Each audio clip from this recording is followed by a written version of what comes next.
நாம் விரும்புகிற பொருள் நமக்கு கிடைக்கணும்னா அதுக்கு அஃபர்மேஷன் ரொம்ப ரொம்ப முக்கியமானது.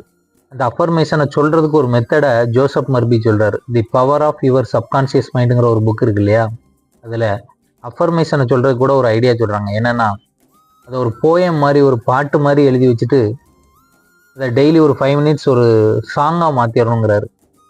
கருணாஸ் ஒரு படத்தில் சொல்லுவார்ல, நான் அம்பானி ஆகிறேன், நான் அம்பானி ஆகிறேன்னு சொல்லுவார் இல்லை, அந்த மாதிரி உங்களுக்கு என்ன தேவையோ அதை வந்து ஒரு போயமாக மாற்றிருங்க, ஒரு 4 வரியாக மாற்றிருங்க. இப்போ நீங்கள் பணம் நிறைய உங்களுக்கு வேணும்னு நினைக்கிங்கன்னு வைங்க, நான் கோடீஸ்வரன் ஆகிறேன், நான் கோடீஸ்வரனாக இருக்கிறேன், நான் கோடீஸ்வர செல்வத்தை ஈர்க்கிறேன், அந்த மாதிரி நான் கோடீஸ்வரன் ஆகிறேன்னு நீங்கள் சொல்கிறதுக்கு அதை ஒரு ரைமிங்காக மாற்றுங்கிறாரு ஜோசப் மர்பி. அது எப்படி சூழ்நிலையில் அதை சொல்லணும்னு சொல்கிறார் பாருங்க.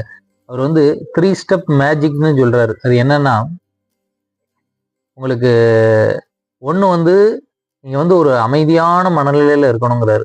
அமைதியான மனநிலைன்னா எப்படின்னா, தூங்குறதுக்கு முன்னாடி ஒரு மனம் ஒரு அமைதியான நிலை அடையும்ல, அந்த மாதிரி ஒரு ரிலாக்ஸான ஒரு மைண்டில் இருக்கணுங்கிறாரு ஒன்று. 2வது நான் சொன்ன அந்த ரைமிங், இந்த போயம் மாதிரி எழுதி வச்சுக்கிட்டு அதை ஒரு 5 மினிட்ஸ் திருப்பி திருப்பி திருப்பி சொல்லணும். அப்படி சொல்லும்போது அது நமக்குள்ள அப்படியே மனசில் பதிஞ்சிரும். அந்த பதிய வைக்கிற ஒரு வேலை. 3வது ஸ்டெப் என்ன சொல்கிறாங்கன்னா, உங்களுக்கு யாரை ரொம்ப பிடிக்குமோ அவங்க வந்து உங்களை வாழ்த்துற மாதிரி கற்பனை பண்ணிக்கணும்.